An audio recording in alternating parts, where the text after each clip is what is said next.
Mr. Speaker, I want to yield to my friend and attorney and former legal advisor to the police department, the gentleman from Tennessee, Mr. Cohen. Thank you, Mr. Clay, and I indeed also enjoyed the remarks that were just preceded me and that Mr. Conyers made and you made concerning this issue. I rise today in support of art, freedom of expression, freedom of speech, but also Black Lives Matter and police officers who follow the rules, which 98% or more do, who treat citizens appropriately and risk their lives to keep us safe. And I mourn each officer that loses their life or is injured in protecting us and having ordered liberty. But I rise in opposition to censorship, which is anathema to me, and police officers who go beyond the law, that small percentage that do, and soil the badge they wear, and use deadly force inappropriately, which has occurred too many times. Sometimes because they just don't react properly in the heat of battle, sometimes for other reasons.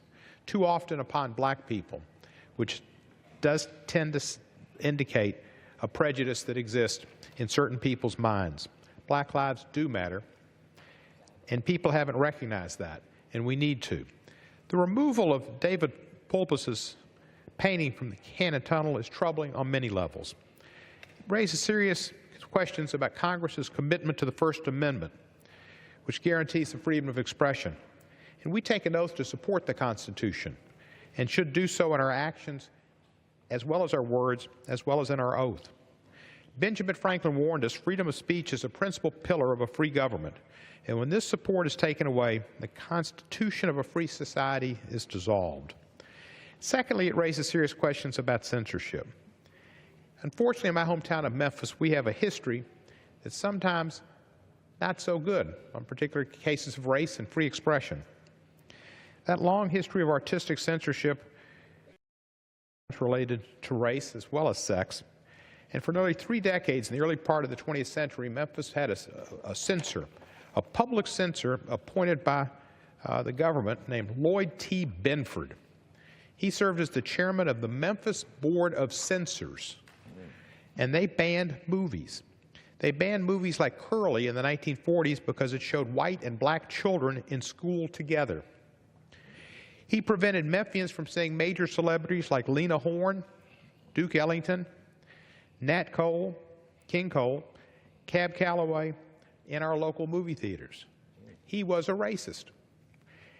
Benfordizing became a word, artistic words that were wrong, and Congress must be ever mindful of the slippery slope of censorship.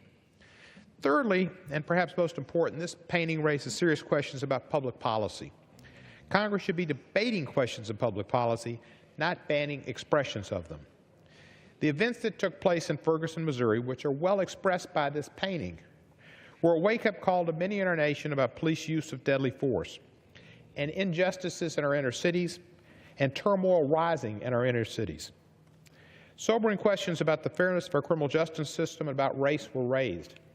And a painting such as this that reflects those issues is most appropriate for display in the hallway where these paintings and artworks are shown, because it is representative of a major slice of America in that year.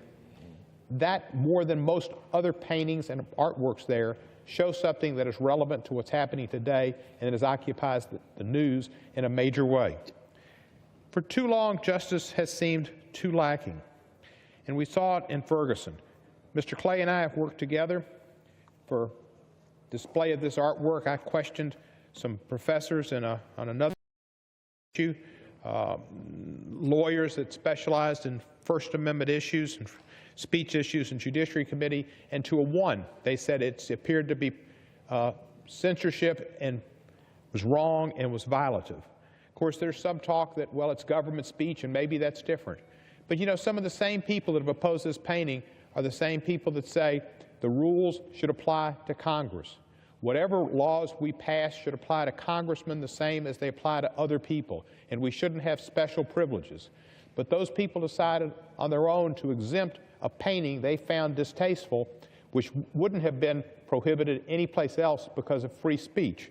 They violated their own precepts, the same precepts they may be violating today in other rooms where they're discussing a health bill that will exempt them from the health bill sanctions or requirements and not require them to possibly live, if they live in a state, to not have the essential benefits of the Affordable Care Act. So I rise today to commend Congressman Clay for his work, to thank him for his work with me and Senator Duckworth on the Police Training and Independent Review Act, which the need for is expressed here in this artwork. And that's why it's so important. This communicates a story. Beauty is wonderful, and a lot of the artwork is photographs and beauty. Nice, fine, places, fine. Content and ideas are more important. It's always more important to have artwork that challenges your mind and makes you think, what's this about? And as I look at this painting and I think about it, sure, there are a couple of police officers, 2 police officers in particular, in a certain manner of being displayed. But there's a 3rd police officer on the right that's not shown the same way. And if you look at this painting, you see this painting says not all police officers are the same. Some are questionable, some aren't. And it revolved around a major incident in our city of St. Louis, one of our great cities. First, the arch is in there and expresses that well. This painting should not have been removed.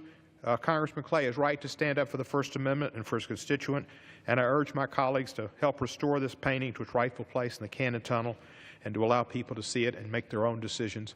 And with that, I thank you and appreciate being a part of this. Let me also thank my friend from Tennessee who happens to be a member of the House Judiciary Committee, and as he stated, we are working together on police reform legislation, and I